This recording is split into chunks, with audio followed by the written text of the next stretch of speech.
Sábado, 6h47 da manhã. O sol nem tinha nascido direito e eu já ouvia aquele barulho que eu conhecia bem demais, rodas de mala arrastando no piso de madeira do corredor. Fiquei deitado, olhos fechados, fingindo que ainda dormia. Marina apareceu na porta do quarto. Eu abri os olhos devagar, como quem está acordando. Ela já estava completamente pronta. Cabelo escovado, maquiagem leve, mas feita. Aquele perfume que ela só usava quando saía de casa, às 7 da manhã, num sábado. Amor, desculpa te acordar. A voz dela era doce. Sempre era doce quando ela queria alguma coisa. Minha mãe teve outra crise de enxaqueca, aquelas fortes, sabe? Vou passar o fim de semana com ela. Volto domingo à noite, no máximo segunda de manhã. Eu me espreguicei na cama, bocejei. Interpretei o papel do marido sonolento que não suspeita de nada. De novo, é a terceira vez esse mês. Eu sei, amor. Ela tá numa fase difícil. A idade sabe como é, precisa de mim. Ela fazia isso uma vez por mês, às vezes duas, sempre a mesma história. Mãe doente, crises de enxaqueca, pressão alta, precisava de ajuda com remédios, com consultas, com companhia. Dona Célia, a sogra que eu via uma vez por ano no Natal, que nunca ligava para nossa casa, que Marina insistia em visitar sozinha porque mãe e filha precisam de tempo de qualidade. Tá bom, eu disse me virando no travesseiro. Manda um beijo para Dona Célia, diz que eu tô com saudade. Marina sorriu. Aquele sorriso que eu achava lindo há 7 anos, que agora me dava náusea. Mando sim. Te amo, viu? Qualquer coisa me liga. Ela mandou um beijo de longe. Não se aproximou. Não me deu um beijo de verdade. Já fazia meses que ela não me dava um beijo de verdade antes de viajar. Ouvi os passos dela no corredor, a porta da frente abrindo, fechando. O barulho do carro ligando na garagem, o motor se afastando. Silêncio. Eu esperei mais 5 minutos, só para ter certeza. Depois levantei da cama, fui até o escritório e abri a gaveta trancada da escrivaninha. Tirei de lá o envelope pardo que eu tinha escondido 3 semanas antes. Dentro tinha uma única folha de papel. Certidão de óbito. Célia Aparecida dos Santos. Nascida em 14 de maio de 1952. Falecida em 14 de março de 2024. Causa mortes. Infarto agudo do miocárdio. A mãe da minha esposa estava morta há 2 anos e 3 meses. Enterrada no cemitério municipal de Campinas. Jazigo, 847, quadra 12. E Marina tinha acabado de sair da nossa casa para cuidar dela.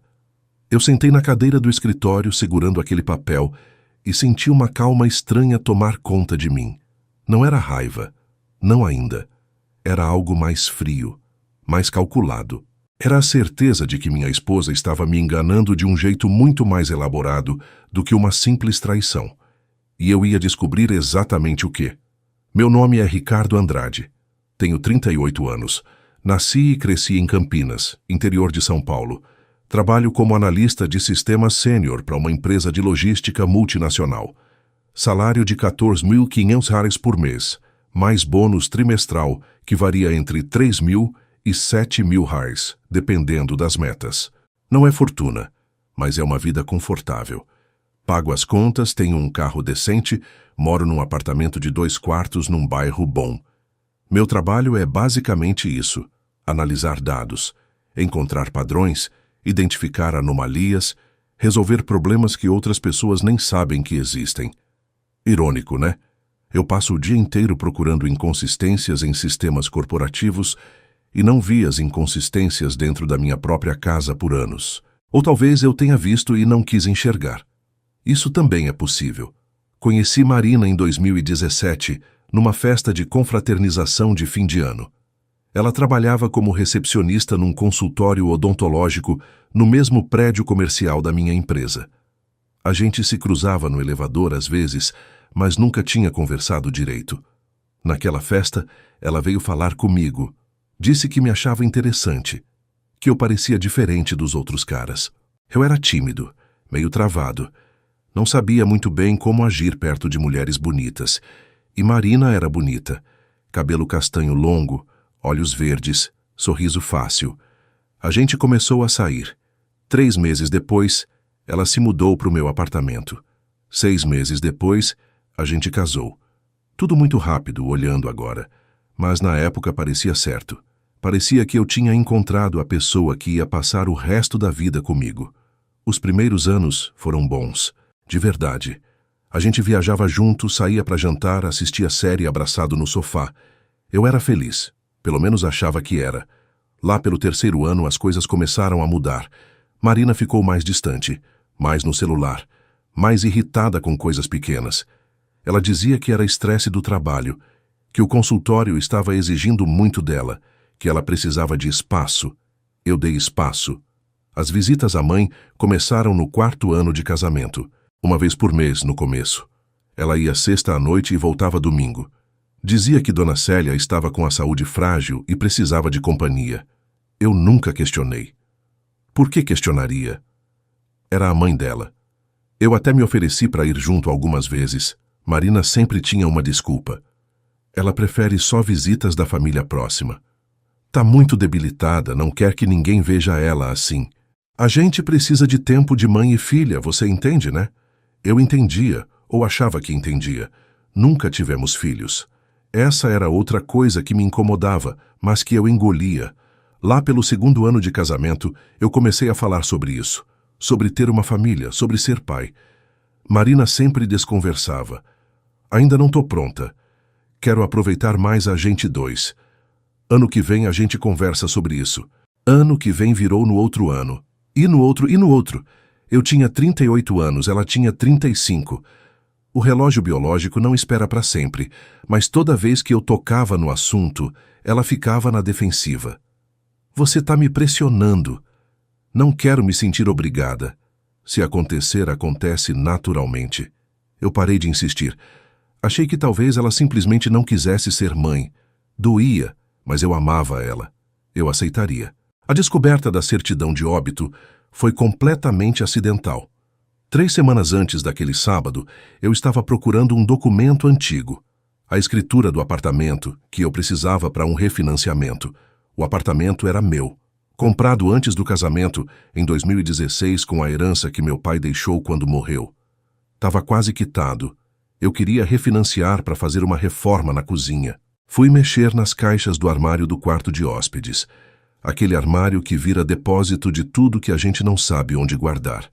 No fundo de uma das caixas, embaixo de álbuns de foto velhos, achei uma pasta de plástico preta que eu nunca tinha visto. Abri por curiosidade. Dentro tinha documentos, papéis de inventário, fotos antigas de uma casa que eu não reconhecia, recibos de cartório e a certidão de óbito de Célia Aparecida dos Santos, mãe da Marina, morta em março de 2024. Eu li aquele documento umas 10 vezes.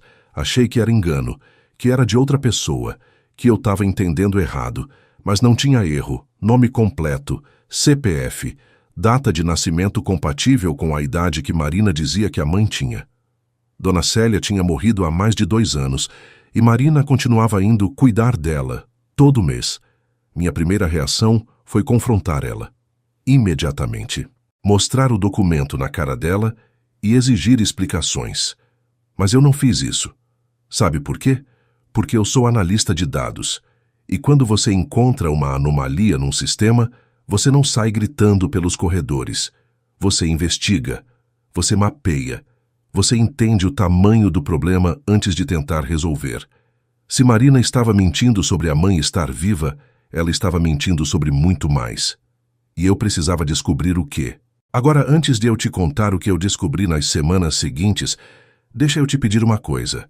Se você chegou até aqui e ainda não é inscrito no canal, se inscreve agora. Aperta o sininho para não perder nenhuma história, porque o que eu vou revelar agora mudou completamente tudo o que eu achava que sabia sobre minha própria vida. Bora continuar. Eu passei as 3 semanas seguintes em modo investigação. Não mudei nada no meu comportamento. Continuei sendo o mesmo marido de sempre. Carinhoso quando ela deixava. Presente quando ela permitia. Invisível quando ela preferia. Mas por baixo dessa normalidade, eu estava montando um dossiê. Primeiro, o rastreador. Comprei um dispositivo GPS no Mercado Livre. 89.090. Tamanho de uma caixa de fósforos. Magnético. bateria que dura 30 dias. Na terça-feira, enquanto Marina dormia, eu desci para a garagem às 3 da manhã e colei o rastreador embaixo do para-choque traseiro do carro dela. Baixei o aplicativo de monitoramento no meu celular. A partir daquele momento, eu sabia exatamente onde o carro dela estava a cada segundo. Segundo, as finanças. A gente tinha um cartão de crédito conjunto, usava mais para despesas da casa, mas Marina também usava para gasolina e compras pessoais. Eu comecei a analisar os extratos dos últimos 2 anos com cuidado, não por alto, como fazia antes, linha por linha, e encontrei um padrão. Todo mês, no mesmo fim de semana que ela visitava a mãe, apareciam gastos específicos: pedágio da rodovia dos Tamoios, posto de gasolina em Caraguatatuba, mercado Pague Menos em Ubatuba, farmácia São João em Ubatuba. Ubatuba, litoral norte de São Paulo, a 287 quilômetros de Campinas. Dona Célia, quando era viva, morava em Campinas, no mesmo bairro que a gente, a uns 15 minutos de carro. Marina não estava indo visitar túmulo nenhum. Ela estava indo para a praia, todo mês, sem mim. Terceiro, as mensagens. Eu não tinha acesso ao celular dela. Marina era cuidadosa com isso. Senha, digital, reconhecimento facial. Ela nunca deixava o aparelho largado. Mas a gente tinha um notebook compartilhado em casa. E o WhatsApp web dela estava logado nele. Ela provavelmente tinha esquecido. Ou achava que eu nunca ia olhar. Numa noite que ela foi dormir cedo, eu abri o notebook e olhei. Não encontrei conversas comprometedoras. Ela era esperta demais para isso. As mensagens pareciam normais. Mas encontrei uma coisa interessante. Um contato salvo como mãe. A última mensagem trocada com esse contato era de março de 2024, exatamente o mês que Dona Célia morreu. Depois disso, nada. O contato continuava lá, mas sem novas mensagens. Porém, tinha outro contato logo abaixo. Mãezinha, e esse contato tinha mensagens recentes. Muitas. Abri a conversa. Chego sábado de manhã, prepara aquele almoço que eu adoro. Os meninos estão com saudade. O Pedro perguntou quando você vem. Compra leite integral, acabou aqui. Te amo. Até sábado. Os meninos. O Pedro. Eu li aquela conversa inteira com as mãos tremendo. Não era conversa com mãe nenhuma. Era conversa com outra pessoa. Alguém que morava com ela. Alguém que tinha filhos. Filhos chamados pelo nome. Eu fechei o notebook. Fui até o banheiro. Vomitei. Depois lavei o rosto, olhei para o espelho e tomei uma decisão. Eu precisava ir até Ubatuba. O sábado seguinte, Marina fez as malas como sempre. Mãe tá precisando de mim. Volto domingo. Eu acenei. Desejei boa viagem. Esperei ela sair. 15 minutos depois, eu estava no meu carro seguindo o sinal do rastreador. Mantive distância. Uns 5 quilômetros atrás. Não precisava ver o carro dela. O aplicativo me mostrava exatamente onde ela estava. Ela pegou a rodovia dos Bandeirantes, depois a dos Tamoios. Desceu a serra em direção ao litoral. Às 10h18, o ponto vermelho no meu celular parou de se mover. Localização: Travessa das Pitangueiras, 47. Ubatuba, SP. Eu continuei dirigindo até estar a umas 3 quadras de distância. Estacionei numa rua transversal, debaixo de uma árvore. Coloquei boné, óculos escuros. Parecia exagero, mas eu não queria ser reconhecido. Caminhei até a Travessa das Pitangueiras. Era uma rua residencial tranquila. Casas simples, a maioria térrea. Muros baixos, jardins com plantas tropicais. Típica rua de cidade litorânea. O número 47 era uma casa branca com detalhes azuis. Portão de madeira. Garagem com espaço para 2 carros. O Onix prata da Marina estava estacionado lá dentro, junto com uma Hilux preta. No vidro traseiro da Hilux, um adesivo. Exército Brasileiro. Servir ao Brasil. No jardim da frente, espalhados pela grama, tinha brinquedos de criança. Um triciclo vermelho. Uma bola de futebol murcha. Baldinho e pazinha de praia. Eu parei na calçada do outro lado da rua. Fingi que estava mexendo no celular. Meu coração batia tão forte que eu achei que os vizinhos iam ouvir. Fiquei ali uns 20 minutos, talvez 30. perdendo a noção do tempo. Então a porta da frente se abriu. Marina saiu primeiro. Ela estava diferente. Cabelo preso num rabo de cavalo, sem maquiagem, short jeans e camiseta básica, descalça. Eu nunca tinha visto ela assim, tão casual, tão relaxada. Atrás dela vieram 2 meninos. Um parecia ter uns 5 anos. Cabelo castanho, igual ao da Marina. Camiseta do Homem-Aranha. O outro era menor. Uns 3 anos, talvez. Fralda aparecendo por cima dos shorts. Marina se abaixou e abraçou os dois. Pegou o menor no colo, girou ele no ar. O menino riu. Ela estava sorrindo. Um sorriso que eu não via há anos. Um sorriso de verdade. Então saiu outra pessoa da casa. Um homem. Alto. 1,80, talvez mais. Forte. Ombros largos. Cabelo raspado estilo militar. Tatuagem no braço direito. Parecia uma águia ou algum símbolo das Forças Armadas. Ele usava regata verde-oliva e bermuda, chinelo de dedo. Ele se aproximou da Marina por trás, colocou as mãos na cintura dela. Ela virou o rosto. Eles se beijaram, na boca, com naturalidade, com intimidade, como um casal faz quando está junto há muito tempo. Eu não sei quanto tempo fiquei ali parado. Pode ter sido 1 minuto. Podem ter sido 10. O mundo ao meu redor desapareceu. O som das ondas ao longe, o barulho de carros passando, as vozes de outras pessoas na rua. Tudo sumiu. Só existia aquela cena. Minha esposa, outro homem, 2 crianças, uma família, outra família.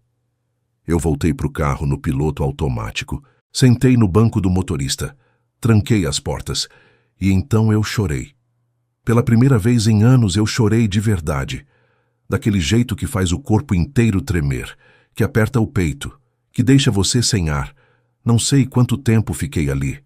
1 hora talvez, talvez mais. Quando finalmente me acalmei, o sol já estava alto no céu. Eu liguei o carro e voltei para Campinas. No caminho, minha mente processava as informações como se fosse um relatório de trabalho. Fato 1. Marina tinha outra família em Ubatuba. Fato 2. Ela tinha pelo menos 2 filhos com outro homem. Fato 3. O homem aparentava ser militar, baseado nos símbolos. Fato 4. Isso estava acontecendo há anos, considerando a idade das crianças. Fato 5. A mãe dela estava morta, mas Marina usava ela como desculpa para viajar todo mês. A pergunta que ficava era: ela era casada com ele também? Porque se fosse, isso não era só traição, era crime. Na segunda-feira, tirei o dia de folga do trabalho. Disse para o meu chefe que tinha uma consulta médica. Ele não questionou. Às 9 da manhã, eu estava no cartório de registro civil de Ubatuba. Bom dia. Eu gostaria de solicitar uma busca de certidão de casamento. A funcionária, uma senhora de uns 60 anos, me olhou por cima dos óculos. Nome dos noivos? Marina dos Santos. Não sei o nome completo do noivo, mas o sobrenome pode ser Oliveira ou Silva. Data aproximada, entre 2018 e 2020. Ela digitou no computador. Esperou. Franziu a testa. Encontrei um registro. Marina dos Santos e Eduardo Oliveira da Silva. Casamento realizado em 18 de janeiro de 2019. Janeiro de 2019. A gente tinha casado em julho de 2018. 6 meses. Ela esperou 6 meses depois de casar comigo para casar com outro. O senhor é parente? A funcionária perguntou. Sou o primeiro marido dela. O rosto da mulher mudou. Ela entendeu. Meus pêsames, ela disse baixinho. O senhor quer uma cópia da certidão? Por favor. E se possível, eu também gostaria de buscar certidões de nascimento de filhos registrados em nome de Marina dos Santos nos últimos 6 anos. Ela assentiu. Meia hora depois, eu tinha 3 documentos na mão. Certidão de casamento. Marina dos Santos e Eduardo Oliveira da Silva, 18/01/2019. Certidão de nascimento. Pedro Henrique Santos Oliveira, nascido em 12/08/2020. Pai, Eduardo Oliveira da Silva. Mãe, Marina dos Santos. Certidão de nascimento. Lucas Gabriel Santos Oliveira, Nascido em 032-2022. Pai, Eduardo Oliveira da Silva. Mãe, Marina dos Santos. Eu fiquei olhando para aqueles papéis por um longo tempo. Pedro tinha nascido em agosto de 2020, o que significa que Marina engravidou por volta de novembro de 2019. Nessa época, a gente ainda transava regularmente. Ela ainda dizia que me amava. Ela ainda planejava viagens comigo para o futuro. E durante todo esse tempo, ela estava grávida de outro homem. Lucas nasceu em fevereiro de 2022, segunda gravidez, segundo filho. Enquanto eu, em casa, ouvia ela dizer que não estava pronta para ser mãe. Ela não estava pronta para ser mãe comigo. Com ele, ela já era mãe de 2. Saí do cartório e fui direto para uma cafeteria. Pedi um café que eu não tomei. Fiquei sentado olhando para a parede. Bigamia.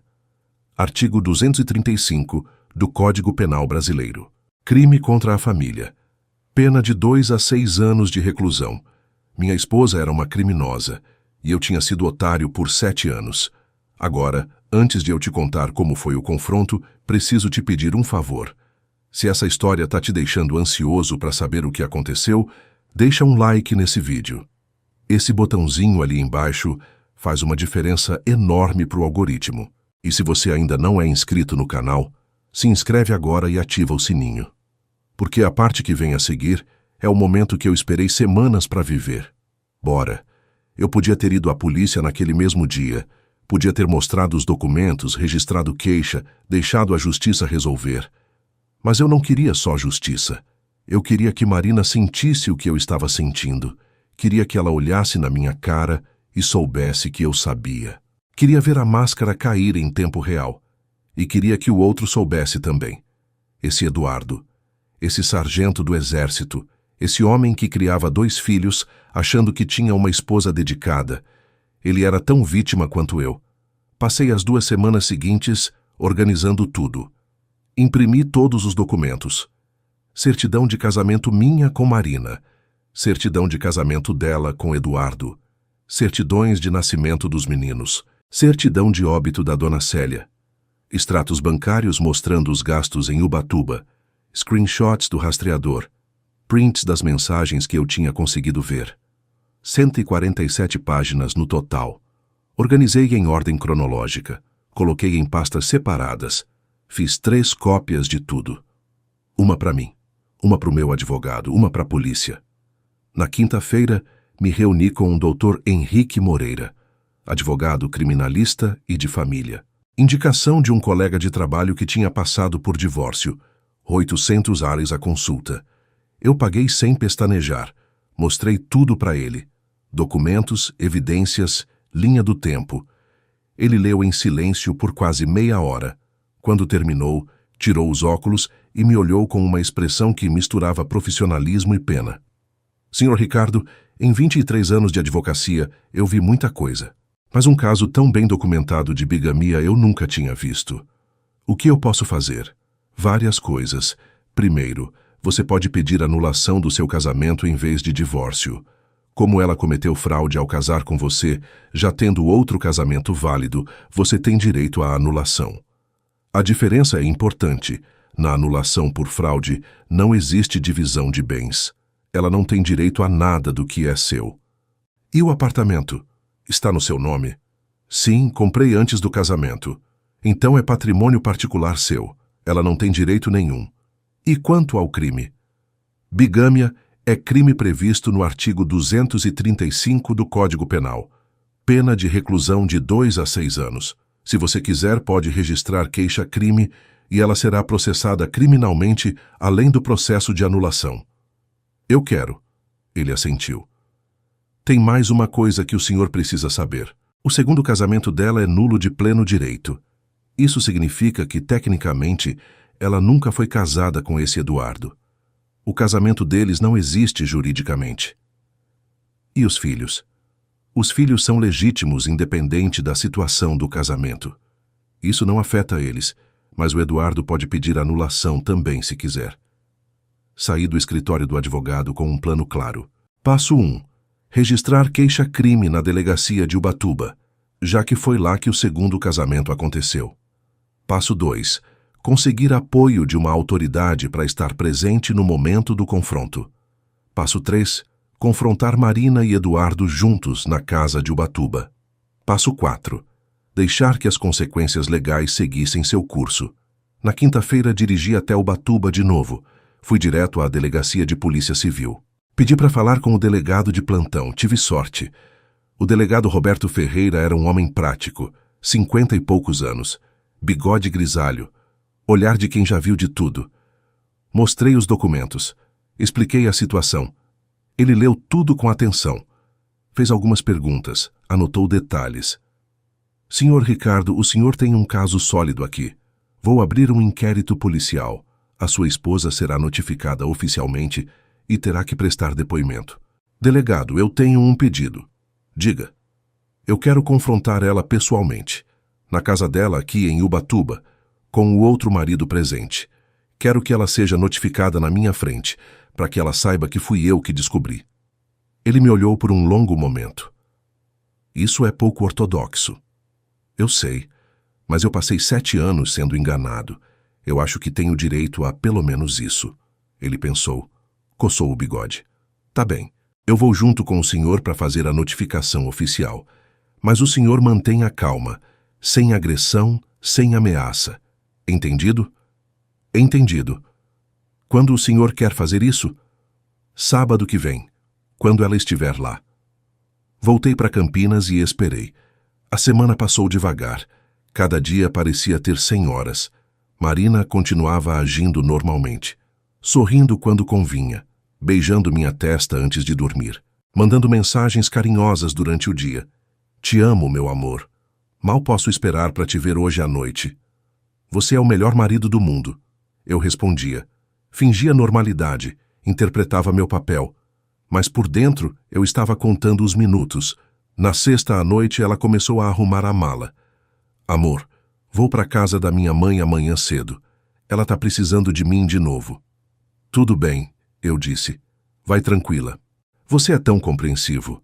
Não sei o que eu faria sem você. Eu olhei para ela, para aquele rosto que eu amei por 7 anos, para aqueles olhos que mentiram para mim milhares de vezes. Eu também não sei o que você faria. Ela não percebeu o tom. Nunca percebia. Na manhã seguinte ela saiu às 7h. Às 7h30 meu irmão Marcos chegou na minha casa. Marcos é 2 anos mais novo que eu. Trabalha como contador. Casado, 2 filhos. O cara mais pé no chão que eu conheço. Eu tinha contado tudo para ele na semana anterior. Ele quis vir junto. Tem certeza que quer fazer isso? Ele perguntou enquanto a gente entrava no carro. Absoluta. E se der merda? Já deu merda há 7 anos, Marcos. Eu só tô limpando a bagunça. A gente dirigiu em silêncio a maior parte do caminho. O rádio tocando baixo, o sol subindo no céu. Às 10h15, chegamos em Ubatuba. Encontrei o delegado Ferreira num posto de gasolina, perto da entrada da cidade, como combinado. Ele estava de carro particular, a paisana. Só ia se identificar como autoridade na hora da notificação. Pronto? Ele perguntou. Pronto. 3 carros, 3 homens, indo confrontar uma mulher que destruiu 2 famílias. Estacionamos na frente da casa às 10h30. Travessa das Pitangueiras, 47. O carro da Marina estava na garagem. A Hilux preta também. Eu podia ouvir barulho vindo de dentro da casa. Música, vozes de criança, risadas, sons de uma família feliz num sábado de manhã. Respirei fundo. Olhei para o Marcos. Vai dar certo, ele disse. Caminhamos até a porta. O delegado Ferreira ficou um passo atrás segurando uma pasta com os documentos oficiais. Eu toquei a campainha. Os sons lá dentro pararam por um segundo. Passos se aproximando. A porta abriu. Marina estava ali. Cabelo preso, camiseta azul, short branco, descalça, sorrindo. Até ver quem era. O sorriso morreu instantaneamente. A cor sumiu do rosto dela. Os olhos se arregalaram. Harry, Ricardo. Oi, Marina. O que você está fazendo aqui? Vim conhecer tua outra família. Posso entrar? Ela não se moveu. Estava paralisada. Atrás dela, ouvi uma voz masculina. Amor? Quem é? Eduardo apareceu no corredor, ainda de pijama. Cabelo bagunçado de quem acordou faz pouco tempo. Ele olhou para mim, depois para o Marcos, depois para o homem de terno atrás de nós. Marina, quem são essas pessoas? Eduardo, eu disse antes que ela pudesse responder. Prazer em conhecer. Meu nome é Ricardo Andrade. Eu sou o marido da Marina, o primeiro marido. A gente casou em julho de 2018, 6 meses antes de vocês. O rosto dele mudou. Confusão. Descrença. Raiva começando a se formar. Do que você está falando? Marina finalmente encontrou a voz. Eduardo, calma, esse cara é maluco. Eu não sei do que ele está falando. Eu nunca vi ele na... Marina dos Santos, eu interrompi. Nascida em 14 de abril de 1990 em Campinas. Filha de Célia Aparecida dos Santos, falecida em março de 2024, e de José Roberto dos Santos, falecido em 2008. Casada comigo, Ricardo de Oliveira Andrade, em 12 de julho de 2018, no cartório do Terceiro Ofício de Campinas. Quer que eu continue? Ela ficou muda. Eduardo olhava de um para outro, tentando processar. Marina, isso é verdade? Eduardo, eu posso explicar. Isso é verdade? Ela não respondeu. O silêncio foi a resposta. Eu abri a pasta que estava carregando. Aqui está a nossa certidão de casamento. Entreguei a primeira folha para Eduardo. Data: 12 de julho de 2018, cartório de Campinas. Ele pegou o papel. Leu. O maxilar travou. E aqui está a certidão do casamento de vocês. Segunda folha. Data: 18 de janeiro de 2019, 6 meses depois. Mesmo cartório que vocês usaram aqui em Ubatuba. Eduardo leu o segundo documento. As mãos dele começaram a tremer. E só para completar. Terceira folha. Certidão de óbito de Célia Aparecida dos Santos, a mãe da Marina, que morreu em março de 2024, 2 anos atrás, enquanto Marina me dizia todo mês que ia visitar ela porque estava doente. O delegado Ferreira deu um passo à frente. Senhor Eduardo, senhora Marina, meu nome é Roberto Ferreira, sou delegado da Polícia Civil. Estou aqui para notificar a senhora Marina dos Santos sobre a abertura de inquérito policial por crime de bigamia, previsto no artigo 235 do Código Penal. Marina começou a chorar. Por favor, isso não pode estar acontecendo. Ricardo, a gente pode conversar. Eu posso explicar tudo. Explicar o quê, Marina? Que você casou com 2 homens, que você teve 2 filhos escondidos, que você usou sua mãe morta como desculpa para vir para cá todo mês. Não foi assim. Então foi como? Ela não tinha resposta. Eduardo largou os papéis no chão, passou as 2 mãos no rosto, respirou fundo. Os meninos, ele disse baixo. O Pedro e o Lucas, eles sabem. Eles não sabem de nada, Marina disse entre soluços. Por favor, Eduardo, não envolve as crianças nisso. Não envolve as crianças? Ele levantou a voz pela primeira vez. Você envolveu as crianças quando decidiu criar elas numa mentira. Eu ouvi passinhos no corredor. O menino mais velho, Pedro, apareceu na sala. Papai, por que você está gritando? O rosto do Eduardo desmoronou. Toda a raiva se transformou em dor. Volta pro quarto, filho. O papai está conversando com uns adultos. Mas a mamãe está chorando. Eu sei, vai pro quarto. Já vou aí. O menino obedeceu, mas ficou olhando para trás com aquela confusão que só criança tem quando sente que algo muito errado está acontecendo. Meu estômago revirou. Aquelas crianças não tinham culpa de nada. Elas eram tão vítimas quanto eu e Eduardo. O delegado Ferreira entregou um documento formal para Marina. Esta é a intimação para comparecer à delegacia na segunda-feira, às 14 horas. O inquérito foi aberto. A senhora tem direito a advogado. Marina pegou o papel com as mãos tremendo. E eu vou ser presa? Isso depende do andamento do processo. Por ora, a senhora está sendo investigada. Não pode deixar a comarca sem autorização judicial. Eu olhei para Eduardo. Me desculpa por aparecer assim, mas eu achei que você tinha o direito de saber. Ele me olhou de volta. 2 homens destruídos pela mesma mulher. Quanto tempo você demorou para descobrir? 7 anos. E você? 6. A gente ficou em silêncio por um momento. Ela me disse que fazia curso de enfermagem em Campinas, Eduardo disse. 1 vez por mês. presencial. Eu nunca desconfiei. E para mim ela disse que visitava a mãe doente no interior, todo mês. Eu também nunca desconfiei. A gente foi idiota. A gente foi enganado. Tem diferença. Marina ainda estava chorando, encostada na parede. Por favor, ela disse. Por favor, a gente pode resolver isso de outro jeito. Eu erro, eu assumo, mas não precisa destruir tudo. Eu virei para ela. Marina, você olha para mim. Você olha nos meus olhos. Ela levantou o rosto. Durante 7 anos eu perguntei por que você não queria ter filhos comigo. Durante 7 anos você disse que não estava pronta, que queria esperar, que não era o momento certo. Ela não disse nada. E durante todo esse tempo você estava tendo filhos com outro homem, criando uma família com ele, sendo a mãe que você dizia que não queria ser. Ricardo, não foi assim. Foi exatamente assim. Você não queria ter filhos comigo porque já tinha filhos com ele. Você só ficava comigo pelo conforto, pelo apartamento, pela estabilidade, enquanto a sua vida de verdade era aqui. Ela desmoronou no chão, soluçando. Eu não senti pena. Eu deveria ter sentido algo. Raiva, tristeza, satisfação, alguma coisa, mas eu só sentia vazio. Eu vou embora agora, eu disse. Meu advogado vai entrar em contato com você sobre a anulação do casamento. E o delegado vai conduzir o inquérito criminal. Ricardo, espera. Não tem mais nada para esperar, Marina. Acabou. Eu virei e caminhei para o carro. Atrás de mim, ouvi ela gritando meu nome, implorando, chorando. Não olhei para trás. Entrei no carro. Marcos ligou o motor. Para onde? Ele perguntou. Para casa. Eu tenho uma vida nova para começar.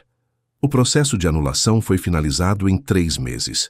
Como Marina cometeu fraude ao se casar comigo já tendo outro casamento, meu advogado conseguiu a anulação em tempo recorde. Resultado, eu não devia nada a ela, nem pensão, nem divisão de bens, nem nada. O apartamento era meu. Sempre foi. Ela saiu de lá 2 semanas depois do confronto, levando só as roupas e o carro que estava no nome dela. Foi morar com uma amiga em Valinhos. Pelo menos foi o que eu soube. O processo criminal seguiu seu curso. Marina foi indiciada por bigamia. O promotor ofereceu denúncia. Ela vai responder processo.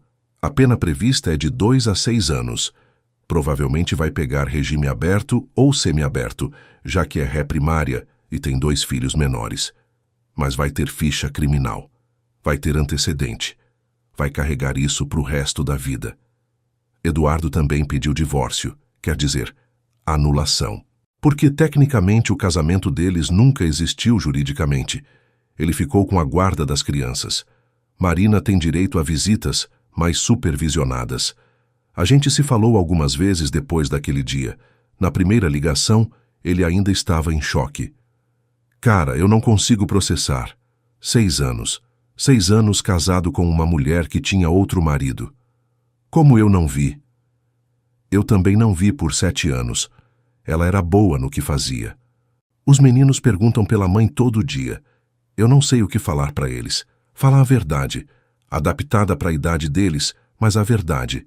É melhor do que mentir. Na segunda ligação, uns 2 meses depois, ele parecia mais calmo. Eu comecei a fazer terapia. Eu também, ajuda muito. É estranho. A gente era inimigo sem saber. E agora é tipo, sei lá, parece que a gente é os únicos que entendem o que o outro passou. É verdade. A gente desenvolveu uma amizade estranha. 2 homens unidos pelo mesmo trauma. Não é algo que eu esperava, mas a vida é assim. 6 meses depois de tudo, minha vida estava irreconhecível. E eu digo isso no melhor sentido possível. Vendi o apartamento onde tinha vivido com Marina. Não queria mais nada que me lembrasse daqueles anos. Comprei outro menor, num bairro diferente, quitado. Reformei do jeito que eu quis. Cores que eu escolhi, móveis que eu gostei. Sem ter que negociar com ninguém. Comecei a fazer terapia 2 vezes por semana. 280 Harleys a sessão. Valeu cada centavo. A terapeuta me ajudou a entender que o problema nunca foi eu. Que pessoas como Marina têm algo quebrado dentro delas. Algo que nenhum amor consegue consertar. Ela provavelmente ia fazer a mesma coisa com qualquer homem que aparecesse na vida dela. Eu só tive o azar de ser um deles. Voltei a me cuidar. Academia 3 vezes por semana. Corrida nos fins de semana. Perdi 12 quilos em 6 meses. Comecei a dormir melhor, sem ansiedade, sem aquela sensação constante de que alguma coisa estava errada. No trabalho, fui promovido. Coordenador de equipe. Aumento de 4.200 reais por mês. Meu chefe disse que eu estava mais focado e produtivo do que nunca. É incrível o que acontece quando você não está gastando energia emocional sustentando um casamento falso. Num sábado qualquer, 7 meses depois do confronto, eu recebi um e-mail. Remetente: Marina dos Santos. Assunto: precisamos conversar. O corpo do e-mail era longo, cheio de desculpas, explicações, justificativas. Ela dizia que tinha errado, que estava confusa na época, que amava os dois de jeitos diferentes, que não sabia como sair daquela situação. Ela pedia uma chance de explicar pessoalmente, de me mostrar que tinha mudado, de tentar algum tipo de reconciliação. Eu penso em você todo dia. Eu sei que destruí tudo, mas será que não existe uma chance, mesmo pequena, de você me perdoar? Eu li o e-mail 3 vezes. Na primeira senti raiva. Na segunda, senti pena. Na terceira, não senti nada. Cliquei em bloquear remetente. Algumas histórias não precisam de mais capítulos. Algumas pontes, uma vez queimadas, devem permanecer cinzas. Semana passada, encontrei Eduardo num supermercado em Caraguatatuba. Eu estava lá passando o fim de semana. Ele mora em Ubatuba ainda. Ele estava com Pedro e Lucas. Os 2 meninos que eu tinha visto pela primeira vez naquele dia horrível, 1 ano atrás. Pedro, agora com 6 anos, estava ajudando a colocar coisas no carrinho. Lucas, com 4, estava sentado no carrinho comendo um biscoito. Ricardo, Eduardo disse quando me viu. Cara, quanto tempo? A gente se cumprimentou. Bateu papo por uns 15 minutos ali mesmo no corredor de cereais. Como você tá? Ele perguntou. Bem. Melhor do que nunca, na verdade. E você? Seguindo. As crianças ajudam a manter o foco. São elas que me dão força para levantar todo dia. E a Marina? Ele deu de ombros. Vem visitar os meninos 2 vezes por mês. Supervisionado. Não converso mais com ela além do necessário para coordenar as visitas. Entendo. Pedro puxou a manga do pai. Papai, quem é o moço? Eduardo olhou para mim, depois para o filho. É um amigo do papai, filho. Alguém que passou pela mesma coisa que eu passei. O menino não entendeu, claro. Mas um dia vai entender. A gente se despediu. Apertamos as mãos. Cuida de você, Ricardo. Você também, Eduardo. E cuida desses meninos. Sempre. Enquanto eu dirigia de volta para Campinas, pensei em tudo o que tinha acontecido no último ano. Marina tinha construído 2 vidas paralelas por quase 7 anos. 2 casas, 2 maridos, 2 filhos escondidos, uma mãe morta usada como álibi perfeito.